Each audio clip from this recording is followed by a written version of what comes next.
di tempat ini. Setiap pelajaran kami Tuhan, Kau berkati pelajaran kami dari awal, pertengahan, hingga pada akhirnya Tuhan. Kau berkati juga Tuhan, Pak Yusaka yang akan mengajar kami Tuhan, supaya apa yang diajarkan kepada kami Tuhan, boleh kami mengerti Tuhan, boleh kami pahami ya Tuhan. Kau berkati kami semua di tempat ini Tuhan. Kami serahkan pelajaran kami ke dalam tangan-Mu, hanya dalam nama Tuhan Yesus. Haleluya, amin.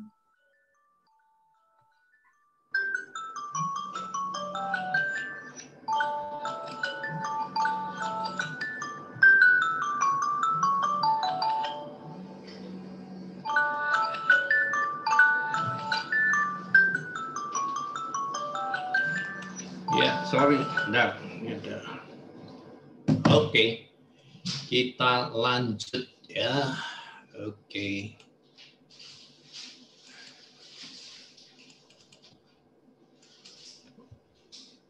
Oke, kita sudah sampai di mana ini?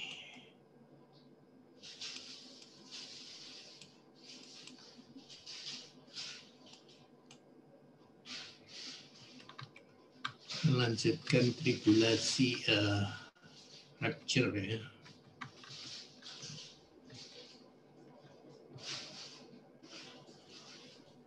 Oke, kita rasanya sampai sekitar sini. Iya, sampai ke sini. Jadi masih ingat bahwa rapture, suara saya terdengar ya. Slide juga terlihat ya. Oke, jadi ada 3 pendapat sampai hari ini tentang rapture, yaitu rapture terjadi sebelum antikris datang atau sebelum akhir zaman atau sebelum masa kesusahan. Ada yang berpendapat bahwa rapture terjadi di tengah-tengah masa kesusahan, yaitu di tengah-tengah akhir zaman. Yang ketiga mengatakan bahwa kita baru diangkat sesudah semua terjadi, setelah akhir zaman kita lalui selama 7 tahun. Baru pada kedatangan Yesus yang kedua kali kita akan diangkat oleh Yesus di awan-awan. Sanggahan terhadap post-trib, jadi yang tidak setuju post-trib pakai alasan satu, kalau post-trib tidak masuk akal karena ayat Alkitab mengatakan tidak ada manusia yang sanggup melalui masa kesusahan besar itu. Sehingga kalau kita mengalaminya, maka pastilah sebagian besar ya kita akan kalah dan berikan diri untuk menerima tanda 666. Kalah berarti kita mati martir ya, mati martir, atau kita menyerah untuk memberikan diri kita diberi tanda 666 itu sebagai pengikut antikris.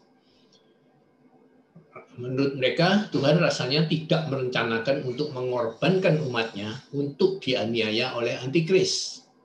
Ini alasan mereka tidak setuju dengan post-trib. Masa kita orang Kristen yang sungguh-sungguh harus mengalami masa aniaya oleh antikris. Ketiga pandangan itu masing-masing mempunyai argumentasi dan dukungan ayat yang sama kuatnya. Dan belum tercapai kesepakatan bersama di antara para ahli teologi tentang perdebatan di seputar kasus ini. Jadi sementara kita belajar, kita terima ada 3 pandangan. Nanti mana yang terjadi ya nggak masalah. Kalau saya dengan adanya 3 kubu perbedaan ini, saya berpendapat begini, lebih baik kita siap-siap untuk yang terburuk. Ya, alhamdulillah nanti kalau terjadi yang terbaik, kan gitu ya. Sebab kalau kita bersiap-siap untuk yang terbaik, ternyata nanti yang terjadi bukan itu, tapi yang terburuk, maka wah itu berat sekali. Jadi kita sebaiknya menyiapkan yang terburuk. Menyiapkan yang terburuk. Menyiapkan diri maksudnya. Menyiapkan diri untuk yang terburuk. Kalau tidak terjadi ya puji Tuhan. Oke. Nah, Gereja Tuhan dan orang-orang kudus sesudah diangkat akan mengikuti 3 peristiwa penting. Ya, setelah kita diangkat, akan jadi 3 peristiwa penting sesudah itu. Ya, ini sesudah masa akhir zaman 7 tahun lewat. Penghakiman, ya, untuk menerima upah jerih payah, bukan penghakiman untuk keselamatan kekal, ya, karena kita sudah menerimanya, gitu ya, sekarang ini. Tapi penghakiman untuk setiap orang, karena ini setiap orang. Kemudian kita akan merayakan pesta pernikahan anak domba Allah dengan gerejanya. Dia akan jadi pernikahan antara gereja Tuhan dengan Tuhan Yesus Kristus. Saya percaya itu secara rohani atau secara virtual istilah sekarang, ya. Nggak sungguh-sungguh kayak pesta kawin begitu. Kan mempelai wanita gereja kan nggak ada personifikasinya, ya. Itu kan simbolis semua. Oke, yang jelas kita akan masuki kerajaan 1000 tahun. Sudah. Kerajaan 1000 tahun itu kerajaan satu masa yang paling menyenangkan. Karena kita seakan-akan sudah di sorga, tapi masih di bumi. Karena Tuhan Yesus sendiri yang memerintah sebagai raja di dunia ini, semua orang tunduk padanya, maka kita akan melihat dunia ini akan diatur dan diperintah secara ideal.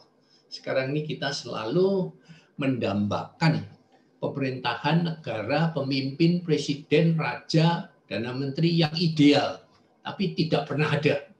Semua pemimpin dunia jahat, titik. Itu aja istilahnya, ya. Sebaik-baiknya tetap masih tidak sempurna. Tidak ada yang sempurna dunia ini. Nah, pada bulan sudah di ujung akhir zaman ini, bersama Yesus orang-orang kudus turun ke bumi untuk berperang melawan antikris di Armageddon. Jadi kita sudah diangkat Tuhan Yesus, kita menjadi laskar Kristus, turun sama-sama Kristus ke bumi lagi untuk memerangi antikris, dan peperangan itu terjadi di tempat yang Alkitab mengatakan di Armageddon. Di mana itu? Wah, itu semua masih perdebatan lagi-lagi. Armageddon itu nama apa, di mana tepatnya, apa cuma simbolis, apa harfiah, masih perdebatan. Di mana pasukan yang bersamaan Yesus berpakaian lenan halus, putih, bersih. Itu aja yang ada di informasi di Alkitab. Mulai dari Perjanjian Lama Sakaria sampai Matius dan Wahyu. Oke. Nah, ini saya kasih pekerjaan rumah. Baca dengan teliti Matius 24 dan coba susun urutan kejadian pada akhir zaman. Ya, Matius 24 itu adalah nubuatan Tuhan Yesus tentang akhir zaman. Dia berkata peristiwa ini akan terjadi. Secara berurutan dia mengatakan. Yang kalau kita kontekskan dengan Wahyu, itu tepat urutan kejadiannya. Ya, coba teliti, kamu baca di Matius 24. Yesus itu ditanya murid-muridnya, apa yang terjadi nanti pada akhir zaman. Lalu Yesus mengatakan semua yang dia katakan di Matius pasal 24 yang merupakan nubuatan tentang akhir zaman. Ini sudah Yesus katakan sebelum Yohanes mendapat wahyu tentang akhir zaman. Ya, Yesus dulu yang katakan, karena dia Matius 24 dia masih hidup. Yohanes menerima wahyu sudah Yesus mati puluhan tahun. Ya, Yesus sudah mati puluhan tahun baru Yohanes menerima wahyu. Tapi ternyata urutannya sama. Coba Anda pelajari itu, karena ini sekali lagi mengkonfirmasi hal-hal yang pasti dan benar itu. Kalau kita dapat konfirmasikan dari 2 kitab yang berbeda, kayak kasus ini, Matius, di Lukas juga ada sama, nanti Anda bisa baca, yang isinya sama, nubuatan Yesus tentang akhir zaman. Ini kalau ada yang saling konfirmasi seperti ini, kita mempunyai informasi yang fix, pasti. Ya. Sebab banyak informasi dari kitab yang seringkali kita belum dapat mengatakan ini fix. Ya. Masih spekulasi. Lebih banyak yang masih spekulasi. Ya, tafsiran. Yang bahkan menimbulkan beberapa kubu perbedaan tafsiran seringkali. Tapi pada kasus ini kita mendapatkan konfirmasi. Yesus sendiri yang mengkonfirmasi sebelumnya bahkan. sebelum Yohanes menerima wahyu yang lebih detail. Yohanes menerima wahyu itu detail sekali, lebih detail daripada yang Yesus ucapkan. Karena yang Yesus ucapkan hanya dia sebutkan peristiwanya berturutan dalam satu kalimat, semuanya dia selesaikan. Jadi peristiwa demi peristiwa dia hanya katakan akan jadi gempa bumi, akan jadi perang, akan jadi ini, akan jadi itu. Ya, coba pelajari, studi, sekali lagi saudara harus mulai belajar menstudi, melakukan penelitian, bukan hanya sekedar membaca Alkitab. Ya, kalau jemaat hanya sekedar baca Alkitab, itu kewajibannya. Tapi Anda sebagai calon-calon hamba Tuhan, Anda harus mulai belajar meneliti. Bagi saya sebagai doktor teologi, saya setiap hari 10 tahun terakhir ini melakukan penelitian demi penelitian. Tidak ada yang lain. Untuk belajar Alkitab, kita harus mengadakan penelitian, research, ya, research. Sayangnya saya belum pernah dengar ada di gereja yang mempunyai departemen research and development.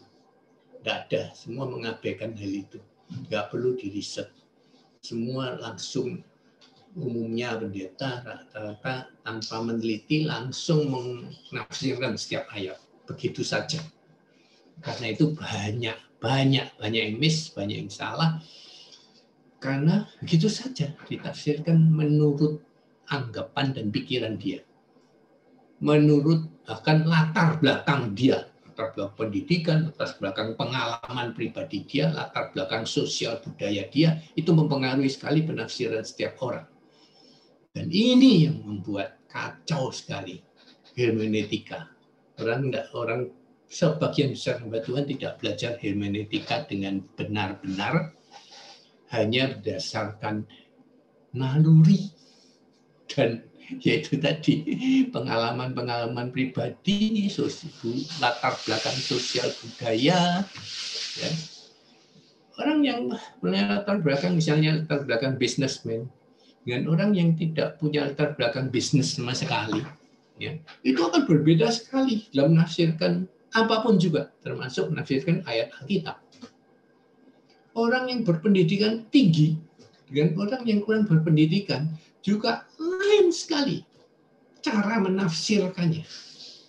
Orang yang pakai logika, pakai rasio, dan orang yang pakai hati, pakai perasaan, menafsirkan segala sesuatu termasuk ayat firman Tuhan juga berbeda sekali. Itu yang menyebabkan amburadulnya penafsiran di dalam banyak khotbah. Inilah yang mendorong saya. Karena ini saya merasa terganggu sekali. Sayang sekali gereja itu begitu banyak mengabaikan ilmu tafsir. Karena masing-masing sudah merasa hebat, ilmu tafsirnya sudah bukan masalah. Seperti misalnya contohnya seperti ini.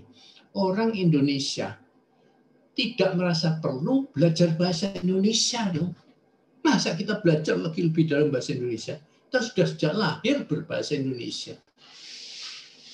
Buat apa belajar? Inilah yang terjadi. Lihat saja para ahli bahasa selalu mengeluh, terutama bahasa koran. Mengeluh sekali. Ngaco banget tata bahasanya, hancur-hancuran. Pakai bahasa prokem, pakai bahasa zaman now, pakai segala macam yang di luar aturan tata bahasa dilabrak semua. Ini yang terjadi juga di penafsiran ayat firman Tuhan di gereja, saudara. Ya, jadi perlu, bukannya tidak perlu. Anda sangat perlu menafsirkan ayat, apalagi sekali lagi, apalagi khususnya menghadapi menjelang akhir zaman, di mana banyak pengajaran palsu, nabi-nabi palsu. Orang yang tidak belajar ilmu tafsir dengan benar akan mudah sekali disesatkan oleh nabi-nabi palsu, oleh pengajar-pengajar sesat, dan puncaknya nanti oleh antikris. Kita ditipu mentah-mentah dengan sangat mudah. Karena itu tadi lemah, nggak punya radar. Saya selalu mengatakan kalau orang belajar hermeneutika punya radar yang kuat. Gitu ada benda asing masuk yang tidak alkitabiah, kita langsung bisa mendeteksi. Ini musuh, ini sesat. Paling enggak tuh saya selalu merasakan begini. Ini ada something wrong di sini, ada yang something wrong. Belum tahu langsung apa yang salah, tapi sudah merasakan, ini sudah ada enggak benar menurut logika teologi yang sudah saya bangun dan saya asah bertahun-tahun, sudah cukup tajam lah, itu terasa enggak pas. Ya, seperti itu tadi, seperti barusan di media sosial yang saya bagikan minggu lalu, bahwa orang yang takut ibadah on-site itu kurang beriman. Dan ketika saya bagikan itu, saya tanya saudara, sebagian besar bilang setuju, betul. Orang yang takut ibadah di gereja itu kurang beriman, tidak beriman. Dengan salah sama sekali. Atau karena kurang, salahnya di mana? Salahnya kurang beriman atau tidak beriman diidentikan dengan beribadah di gedung gereja. Atau dengan kata lain, kalau Anda beribadah di gedung gereja, berarti itu identik dengan Anda beriman. Betul enggak itu? Dia pasti tidak betul. Tidak ada hubungan, karena sekali lagi gedung gereja hanya bangunan mati, tidak ada artinya apa-apa. Ya. Alkitab mengatakan bait Allah yang sejati adalah tubuhmu. Kita ini gereja-gereja. Secara spiritual kita inilah kita ini gereja. Dimanapun kita bisa beribadah karena kita ini adalah gereja. Sedangkan gereja yang disebut banyak orang adalah hanya gedung yang mati. Sekarang banyak gedung gereja sudah seperti rumah hantu. Gereja-gereja besar, mega church. Nanti minggu depan saya bagikan mega churches. Gereja-gereja mahal besar di dunia ini semua sekarang sudah seperti kuburan. Tidak ada artinya sama sekali, saudara, gedung gereja itu. Lalu di gereja saya kan ada beberapa anak muda full timer kita yang tidur di sana, nginep di sana, ya, di pastorinya gitu ya. Lalu satu kali salah satu anak muda itu pacaran atau istilahnya pacarnya datang ke gereja. Lalu banyak laporan ke saya masuk. Pastor, itu gimana? Gereja kok dipakai sebagai tempat pacaran? Sekarang saya mau tanya sama saudara, sudah jawab. Menurut logika teologi, hermeneutika yang saya sudah ajarkan, pantas enggak itu? Anak muda pacaran di gereja, setuju atau enggak Anda? Enggak. Ada lagi yang lain? Enggak setuju? Enggak setuju, Pak. Semua enggak setuju ya? Berarti Anda semua Farisi. Tahu enggak Farisi? Farisi. Inilah penafsiran-penafsiran yang suka kacau karena rendahnya masih logika teologi. Satu ya saya katakan, pacaran berdosa atau enggak? Tanya. Nah, muda pacaran berdosa atau enggak? Itu dulu. Kalau sekedar pacaran enggak, Pak? Kalau kayak sekedar berpacaran, anak muda pacaran dosa atau tidak? Tidak. Ya, itu berarti kan Anda sudah mulai tahu kan kesalahannya. Lantas berikutnya kalau pacaran itu baik-baik saja. Menurut saya Tuhan senang kalau anak muda pacaran. Ya memang anak muda harus pacaran karena Tuhan ciptakan manusia itu berdua-berdua. Maksudnya pacaran untuk mencari pasangan hidup kan ya? Benar ya? Pacaran. Benar, Pak. Benar. Yang nggak boleh pacaran untuk pegang-pegang. Itu yang nggak boleh. Ya. Jadi pacaran ya, sangat normal, sangat wajar untuk anak muda yang belum punya istri. Bukan saja tidak berdosa, itu rencana Tuhan. Anda mengatakan menentang rencana Tuhan berarti kalau Anda setuju pacaran. Sekarang tanya berikutnya, pacaran di gereja boleh tidak? Baik atau buruk? Masih. Ayo, pikir baik-baik. Pikir baik-baik, jangan jadi Farisi. Farisi itu apa sih? Farisi, silakan jawab. Baik atau tidak? Jangan gereja. Kalau pacarannya dengan benar, Pak, boleh Pak. Boleh, Pak. Mulai kan? Mulai begini kan? Ya. Boleh. Lebih baik. Baik menurut saya, bukan saja boleh. Lebih baik pacaran di gereja daripada pacaran sembunyi-sembunyi di tempat gelap, di semak-semak belukar. Benar nggak? Ya. Benar, Pak. Terang benderang. Di gereja baik sekali, Tuhan yang menyaksikan semua. Oke, ngerti sekarang? Ngerti, Pak. Terlalu banyak pemikiran teologi yang sifatnya Farisi di antara orang Kristen termasuk pendeta. Farisi itu apa cirinya? Menghakimi orang. Merasa dirinya paling suci dan paling benar. Itu Farisi. Oke. Jadi kalau Anda tadi mengatakan pacaran di gereja itu buruk, berarti Anda Farisi. Karena Anda merasa Anda lebih baik dari orang tersebut. Anda menghakimi itu melanggar. Ditambah lagi satu, sekali lagi jangan mensakralkan gedung gereja. Kita banyak yang terlalu mensakralkan gedung gereja. Akibatnya apa? Itu tadi salah satunya pacaran tidak boleh di gereja. Oh, bagus sekali. Kalau saya paling senang kalau ada jemaat di antara jemaat saling tertarik, pacaran, terus menikah, terus saya berkati. Itu sempurna. Senang sekali saya. Gereja tempat mereka bertemu, tempat mereka menemukan pasangan hidupnya, tempat mereka diberkati pernikahannya, dan seterusnya menjadi jemaat yang setia. Itu sempurna sekali. Lalu akibat dari gedung gereja terus disakralkan adalah kalau ada misalkan orang yang bercerai. Orang bercerai bagus tidak? Tanya. Orang bercerai bagus atau tidak? Sekarang takut jawab, enggak apa-apa. Ya. Tidak bagus jelas kok. Bercerai itu dosa jelas. Ya. Oke, dalam konteks pacaran tadi, kalau orang sudah menikah pacaran, ya itu jelek.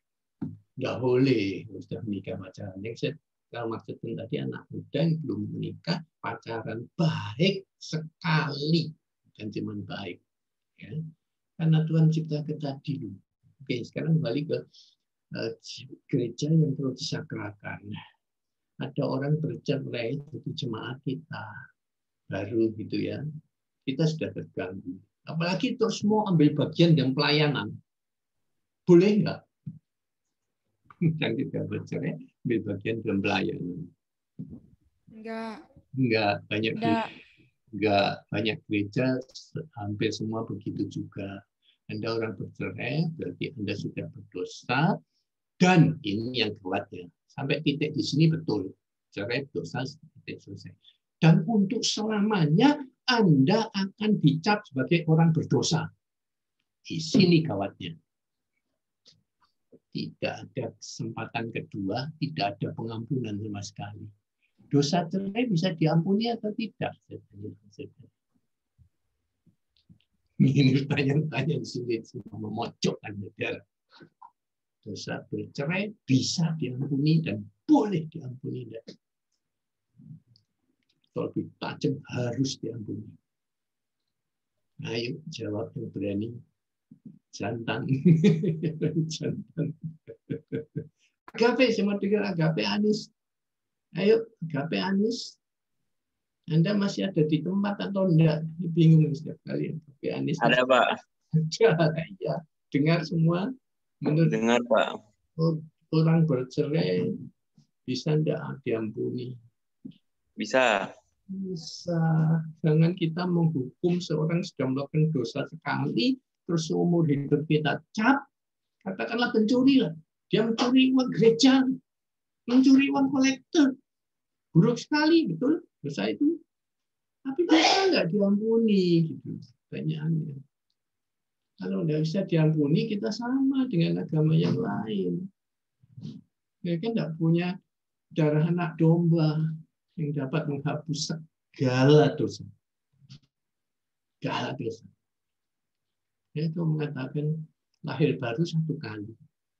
Tapi bertobat harus kita lakukan setiap hari. Tobat kembali. Ya, lahir baru cuma satu kali kan. Lahir baru itu adalah pertobatan kita yang pertama kali. Dari dulunya tidak percaya Yesus menjadi percaya Yesus. Atau dari dulunya dari Kristen KTP menjadi Kristen lahir baru. Itu lahir baru satu kali. Tapi sesudah lahir baru kita masih bisa berbuat dosa. Bisa, Pak. Bisa, hampir setiap hari. Saya mau tanya hari ini sampai jam sekarang jam 9, ada nggak yang belum berbohong satu kali pun?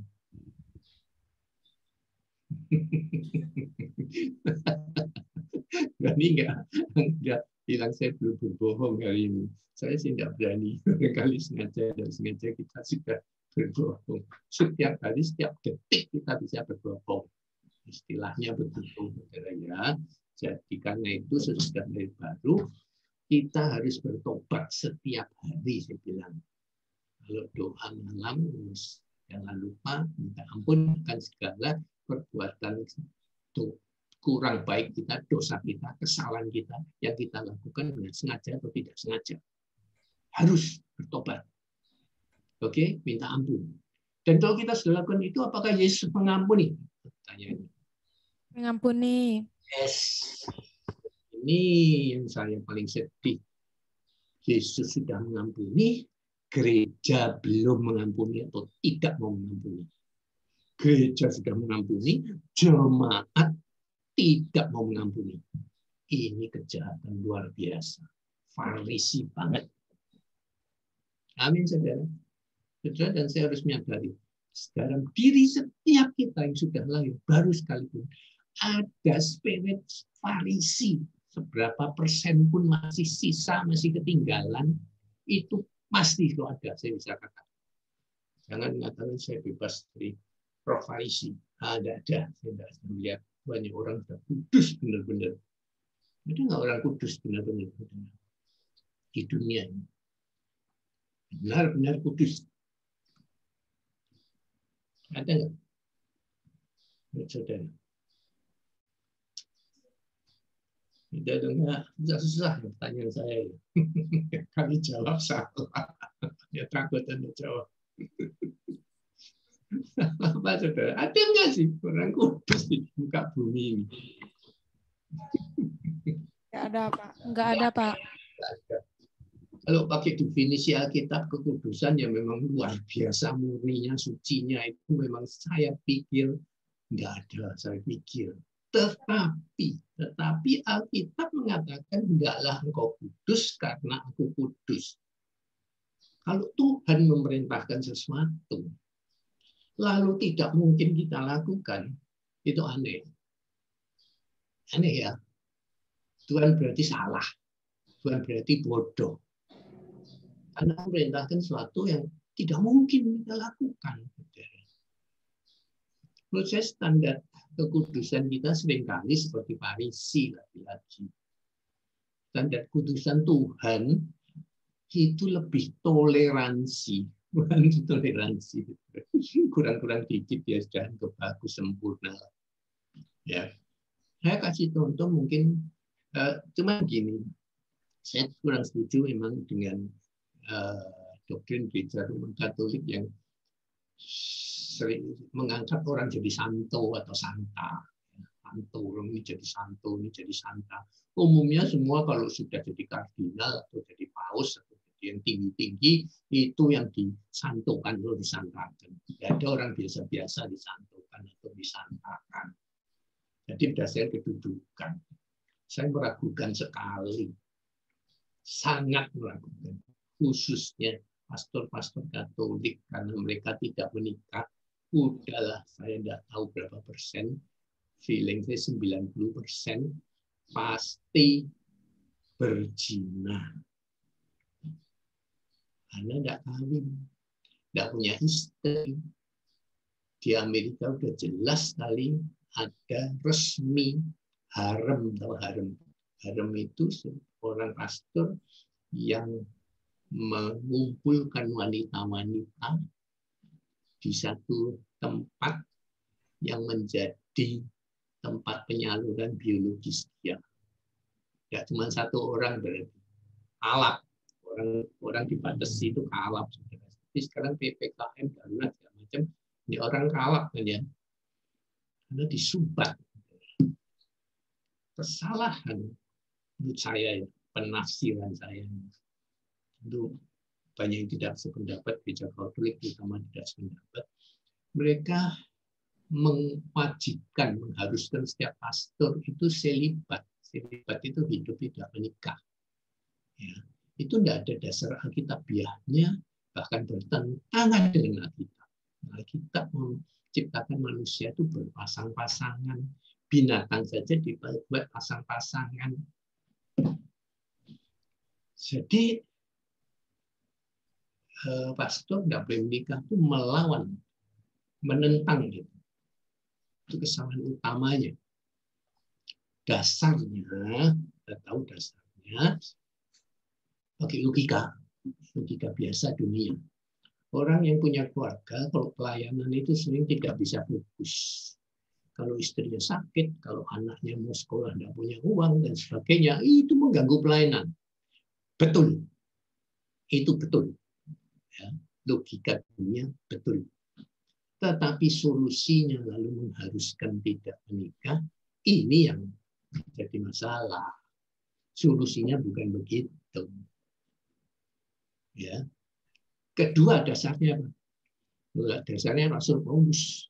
Rasul Paulus rasul yang terhebat dari semua rasul lainnya. Oke, setuju. Kita akui itu. Kenapa? Raja gereja Romawi Katolik karena dia satu-satunya yang tidak menikah. Yang lain menikah semua tidak ada harapan. Tidak fokus. Mana bisa? Tidak ada satupun rasul lain yang meninggalkan Yerusalem, jalan-jalan sampai ke Roma, Asia Kecil, ke Turki, ke Yunani, kemana-mana seperti Rasul Paulus, karena dia bebas dari tugas rumah tangga. Ini yang ada benarnya. Sekali lagi logika dunianya benar.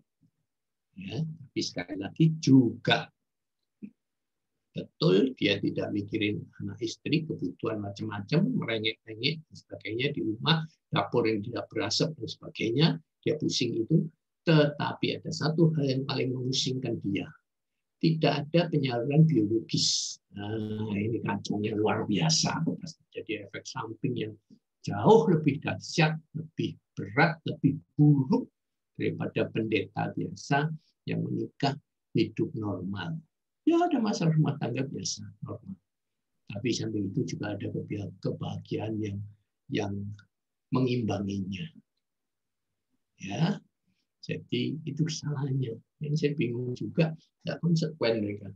Rasul Petrus diangkat mereka itu secara imajinatif, dia bilang fantasi sebagai paus yang pertama.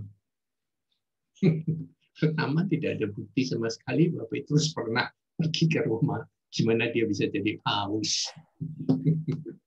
Sungguh menggelikan. Kedua, Petrus beristri beranak. Ya kok jadi paus pertama itu? Kan melanggar sendiri aturannya, saudara. Saya bahkan berpikir, kenapa enggak Paulus yang dijadikan paus pertama? Lebih masuk akal. Sangat masuk akal.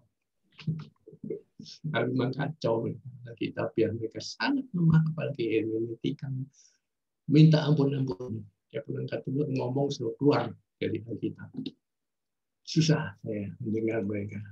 Betul dasar sangat nyolok. Karena itu belajar baik-baik. Firman Tuhan hanya satu-satunya itu pegangan kita. Sola Scriptura. Satu-satunya otoritas tertinggi dalam hidup setiap orang Kristen, dalam gereja adalah Alkitab. Titik. Jangan nambah-nambahin. Jangan ngurangin. Gereja Katolik nambahin dan ngurangin. nambahin segala macam katekismus, konsili Vatikan, tradisi dan segala gereja itu tambahan otoritas tertinggi dalam membimbing umat iman umatnya. Alkitab bahkan dari urutan paling bawah. Ya, kalau katekismus mengatakan A, Alkitab mengatakan B, mereka pegang katekismus. Ngeri. Dan itu pegang Alkitab satu-satunya. Di luar itu tidak perlu. Oke. Jadi ini tugas Anda ya.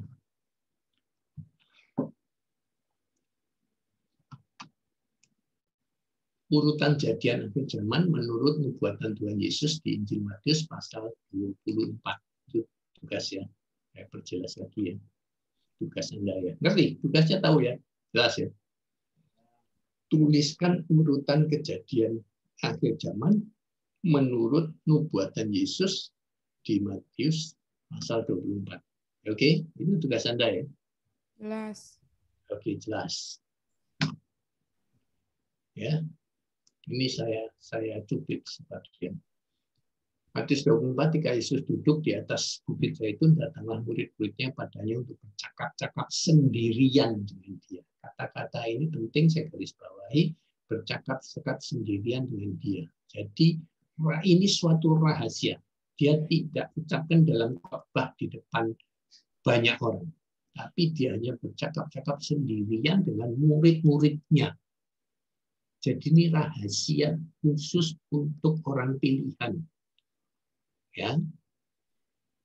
Tidak untuk semua orang. Kata mereka, katakanlah pada kami bila manakah itu akan terjadi dan apakah tanda kedatanganmu dan tanda kesudahan dunia.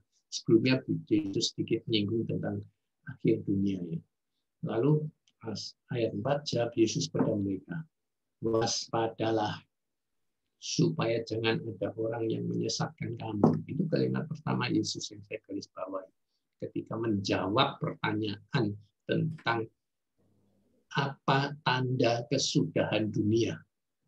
Ya, nomor 1 beri peringatan dengan tanda seru, ya, waspadalah supaya jangan ada orang menyesatkan kamu. Kata-kata ini saya katakan pada saudara juga. Bagi saudara harus anggap ini sudah mendengar langsung dari Yesus saat ini juga bahwa waspadalah supaya jangan ada orang yang menyesatkan kamu. Ini kan seperti yang saya katakan sebelumnya. Seringkali Anda mudah sekali disesatkan.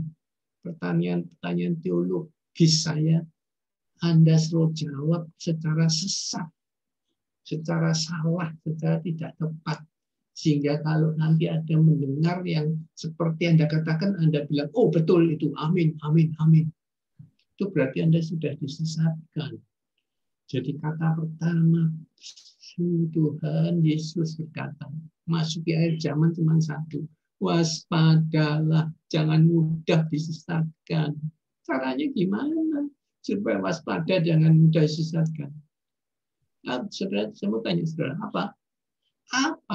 Langkah apa yang kamu bisa lakukan supaya waspada dan tidak mudah disesatkan? Tolong dijawab. Apa yang kita harus lakukan untuk waspada? Ini perintahnya gampang, waspada. Tapi bagaimana bisa waspada?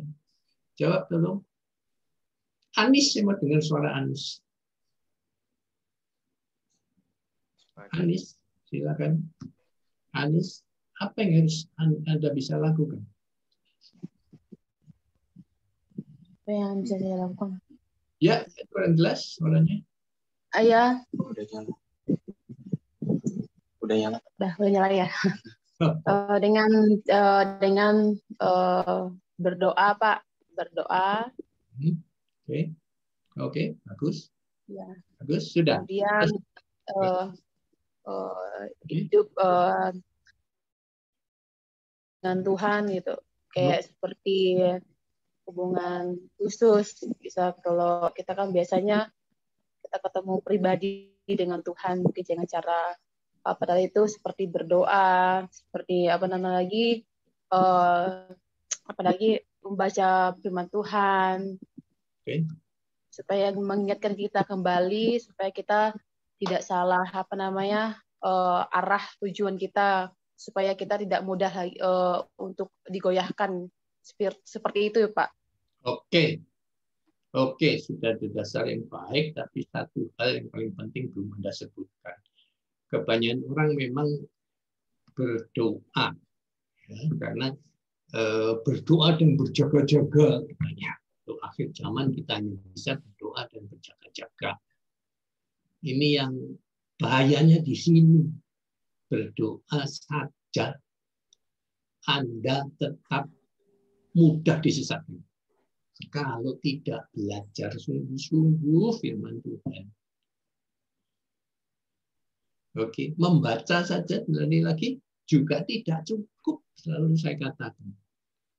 Tidak cukup. Jadi akhir zaman ini bukan hanya pendeta dan calon pendeta yang harus belajar sungguh-sungguh Alkitab, khususnya menafsirkan Alkitab dengan benar, tapi juga jemaat orang awam, orang Kristen yang paling rendah sekalipun, harus juga masuk ke sini, belajar sungguh-sungguh. Karena nanti dia akan disesatkan.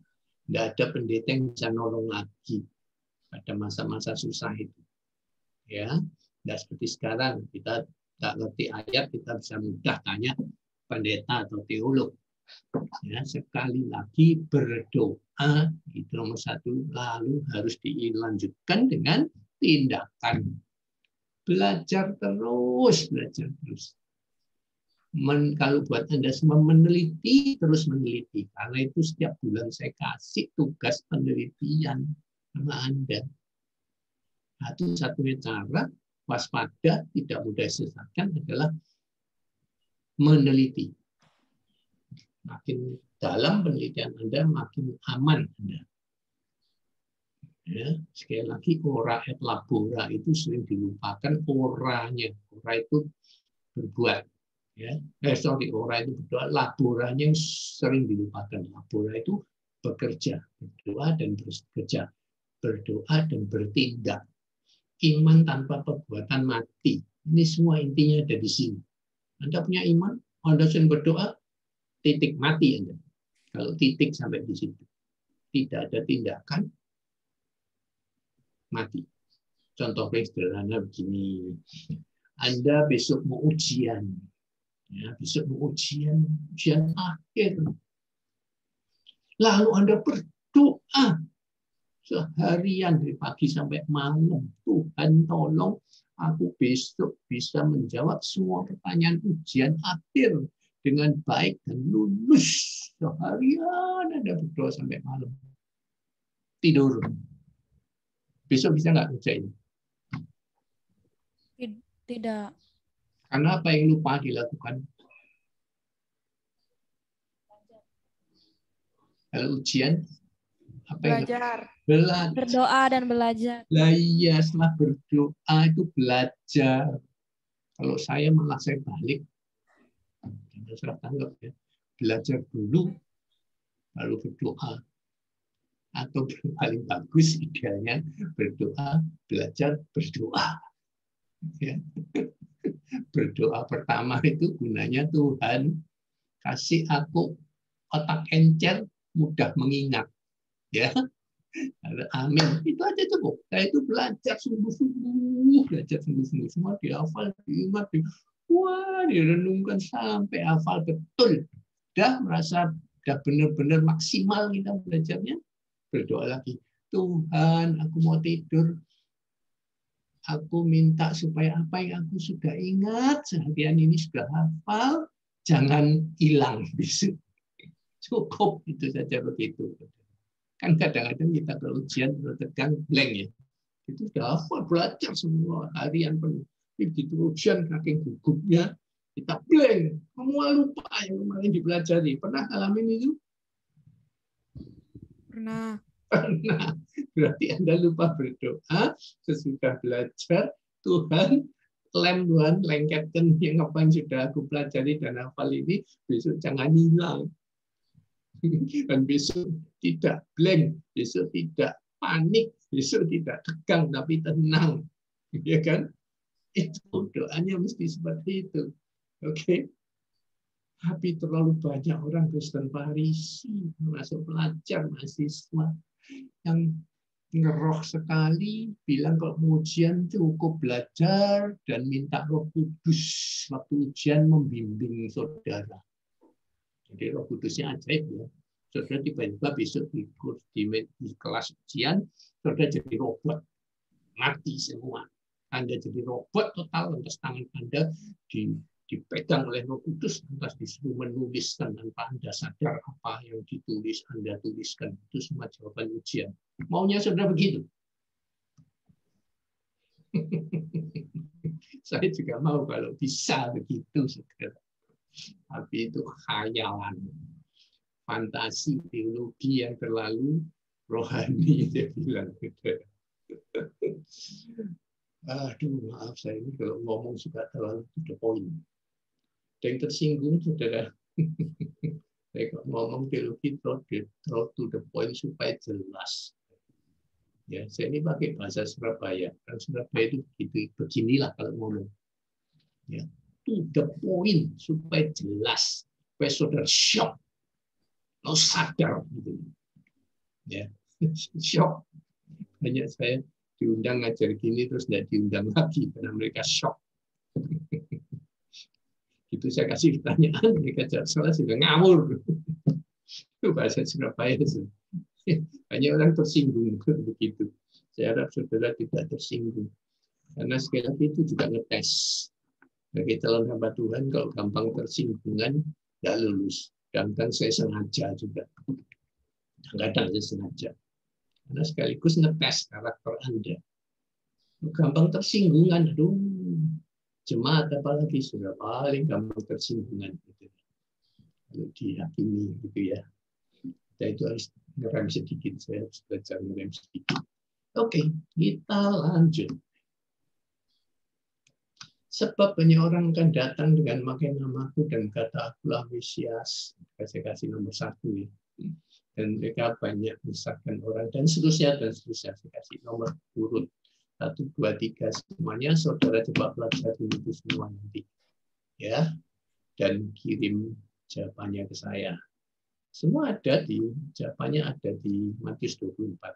Kalau saudara tuliskan urutan kejadiannya. Oke. Daniel 9 ayat 27. Raja itu akan membuat janjian itu menjadi berat bagi banyak orang selama 1 kali 7 masa. Oke, di sini ada yang saya tuliskan dulu. Pada pertengahan 7 masa itu ia akan menghentikan korban sembelihan dan korban santapan, dan di atas sayap kekejian akan datang yang membinasakan sampai pemusnahan yang telah ditetapkan menimpa yang membinasakan itu. Ini bicara tentang apa, saudara? Daniel ini sering kita pakai sebagai referensi untuk akhir zaman, karena dia membuatkan akhir zaman. Salah satu nubuatan janjian lama yang paling kuat tentang akhir zaman ada di Daniel. Raja itu siapa, saudara? Saudara. Raja itu akan buat janjian itu menjadi berat. Saudara, konteksnya raja itu dulunya membuat suatu janjian yang baik. Lalu tiba-tiba dia membuat janjian itu menjadi berat bagi banyak orang selama 1 kali 7 masa. Bagaimana menafsirkan ayat ini? Banyak bahasa simbolisnya. Raja itu siapa? Tuhan Yesus. Salah. Ini antikris. Tuhan Yesus membuat janjian jadi berat. Raja itu antikris. Pada saat itu antikris mengangkat diri menjadi raja dunia. Dia menjadi pemimpin nomor 1 dunia. Dia mengklaim dirinya, menobatkan dirinya sendiri. Raja kan perlu ditobat. Yang ada yang menobatkan kan ya. Tapi ini enggak. Dia menobatkan dirinya sendiri. Dia memasang mahkota sendiri di atas kepalanya. Rahasianya begitu. Nah, itu antikris. Ya. Bahkan dia di bait Allah ini di tempat umum dia mengatakan aku pemimpin dunia saat ini. Semua raja dan menteri presiden di setiap negara harus tunduk kepada raja ini. Yang terjadi pada akhir zaman, saudara ya. Kan sudah berbulan-bulan saya menerangkan tentang eskatologi seperti ini, saudara ya. Jadi raja itu adalah antikris. Bahkan di bait Allah, jadi saya ingin katakan, dia mengklaim dan lagi-lagi menobatkan dirinya sebagai Tuhan. Dia mengatakan, sekarang akulah Tuhan. Jadi sembahlah aku sebagai Tuhan. Ini yang dia katakan di bait Allah. Ini yang dikatakan saya kekejian. Allah sangat sebagai satu kekejian yang sangat buruk. Karena dia mengklaim dirinya sebagai Allah. Ini yang terjadi pada orang Yahudi yang Farisi sekali pada zaman Yesus. Yang ketika dia mengatakan dia anak Allah, atau bahkan dia adalah Tuhan, waduh, ini orang menghujat Allah. Ini alasan terbesar Yesus sampai disalib karena ini. Karena dia mengaku sebagai Tuhan. Dan Farisi ini marah sekali. Tapi anehnya nanti di akhir zaman, Farisi akhir zaman, sampai akhir zaman banyak orang Farisi, khususnya orang Yahudi. Orang Kristen juga termasuk Farisi. Orang Yahudi apalagi, Farisi sejati sampai hari ini. Sampai hari ini tidak mengakui Yesus sebagai Mesias. Jadi ketika raja ini muncul, maka mereka mengakui dia sebagai Mesias. Karena apa, saudara? Karena pertama dia melihat dia sudah menyelamatkan dunia ini. Kan Antikris datang menyelamatkan dunia ya. Dia juru selamat dunia, benar-benar harfiah juru selamat dunia, saudara, pada waktu itu. Tapi juru selamat dalam arti dia menyelamatkan dunia dari pandemi, dia menyelamatkan dunia dari keruntuhan ekonomi. Dia memulihkan semuanya. Dunia kembali normal. Tidak ada virus, tidak ada COVID, dan tidak ada lockdown, ekonomi berputar kembali secara sangat kencang. Dunia mengalami kemakmuran, puncak kemakmurannya adalah di bawah pimpinan Antikris ini. Makanya saya selalu menentang gereja dengan teologi kemakmuran, itu sama dengan Antikris. Dunia ini harus makmur, orang Kristen harus makmur. Itu tujuan hidup dari semua gereja dan orang Kristen harus diarahkan menjadi orang kaya semua. Inilah kesesatan teologi kemakmuran yang mempersiapkan sebenarnya dosanya teologi kemakmuran adalah mempersiapkan antikris juga yang tidak sadar juga. Mempersiapkan antikris, nanti antikris akan mewujudkan semua fantasi teologi kemakmuran yang belum tercapai. Kan belum tercapai sekarang, walaupun teologi kemakmuran sudah digembor-gemborkan, terbukti masih banyak orang miskin, masih banyak orang Kristen miskin. Ya, belum semua orang Kristen makmur. Dan memang itu tidak mungkin terjadi. Yesus sedang mengatakan orang Kristen miskin ada di mana-mana. Itu realita kehidupan nyata di dunia ini. Selama dunia masih berdosa, orang kaya, orang miskin jurangnya tinggi sekali. Itulah akibat dosa. Jadi tidak mungkin semua orang kaya itu tidak ada ceritanya. Tapi Antikris bisa mewujudkan itu. Nah, di luar biasa. Ini juru selamat sejati. Jangan lupa ini hanya juru selamat secara lahiriah, secara duniawi. Kalau Yesus kan juru selamat secara rohani. Lemah sekali perbandingannya, saudara. Yesus sama sekali tidak menghilangkan kemiskinan. Sama sekali. Menyembuhkan orang sakit, ya 1-2 dari jutaan orang yang sakit. Yang lainnya masih sakit, mati. Ya, yang dibangkitkan cuma 2-3 orang. Jutaan lainnya mati, ya mati. Oke, ini Antikris lebih hebat prestasinya. Yang terakhir, yang terpenting, yang tertinggi prestasi Antikris adalah dia berhasil mewujudkan, membangun kembali bait Allah yang ketiga.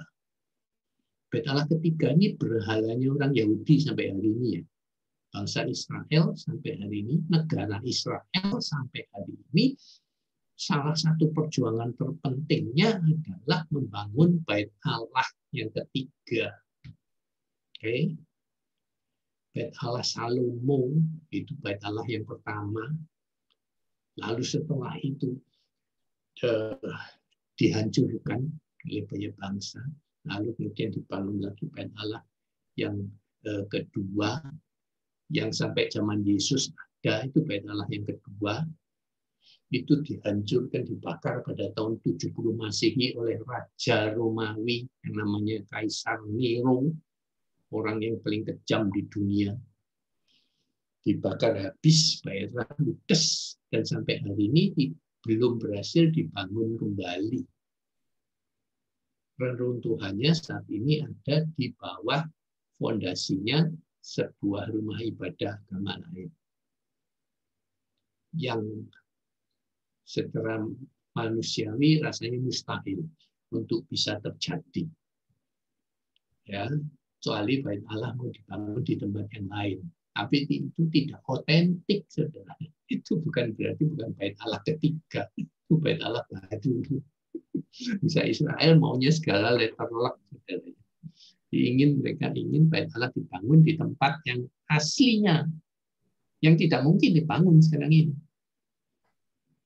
Yang mereka memang siap berperang, kami makanya perang tidak pernah habis Israel Palestina karena mereka sedang perjuangkan itu. Kalau menang perang, dah bangsa Palestina misalkan ngomong kosong musnah, sekali baru mereka bisa membongkar itu mubadah dan membangun bait Allah yang ketiga.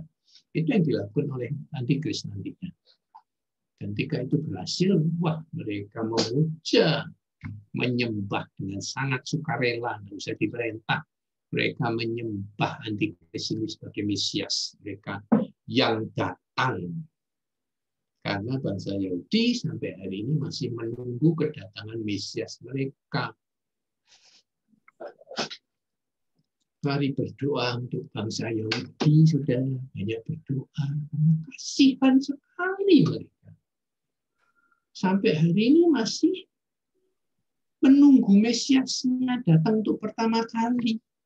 Padahal Mesias sudah datang 2000 tahun yang lalu, tapi mereka tidak akui, sehingga mereka masih menunggu, menunggu. Kutunggu dan kutunggu. Tidak ada habisnya. Sampai akhir zaman nanti muncul Mesias palsu. Mereka sembah, inilah Mesias yang kita sudah nantikan ribuan tahun. 5.000 tahun. Kita menunggu Mesias ini. Jika muncul segala fenomenanya yang ajaib, mereka langsung percaya. Aduh, minta ampun bodohnya Farisi-Farisi. Lagi jangan jadi Farisi, karena Farisi itu sangat bodoh menurut saya. Bodoh teologi, bodoh ilmu etika, bodoh ilmu tafsir, sehingga sesat terus pikirannya, keliru terus menerus keliru. Bingung juga, orang itu bodoh sekali-sekali masih masuk akal. Tapi orang Yahudi bodoh terus-menerus. Padahal dia adalah umat pilihan yang secara IQ, mereka adalah bangsa yang IQ-nya paling tinggi di dunia. IQ-nya bangsa Yahudi adalah tertinggi di dunia. Orang-orang pintar semua adalah keturunan Yahudi. Tapi tidak belajar teologi yang benar. Tidak percaya firman yang benar, tidak percaya pada Mesias yang sejati, percaya pada Musa. Mereka sangat percaya pada Musa. Boleh dibilang Tuhannya orang Yahudi itu Musa. Yang mereka sembah dan sanjung setinggi-tingginya. Jangan jadi seperti itu ya. Belajar baik-baik ya, pesan saya. Mari kita, saudara, boleh tutup salah satu dengan doa. Ya, baiklah, mari kita setelah dalam doa. Kembali ya Tuhan, kami mengucap syukur atas penyertaan-Mu Tuhan. Kami telah menyelesaikan pelajaran kami Tuhan. Kau berkati Pak Yusak yang telah mengajar kami Tuhan, dan Kau berkati kami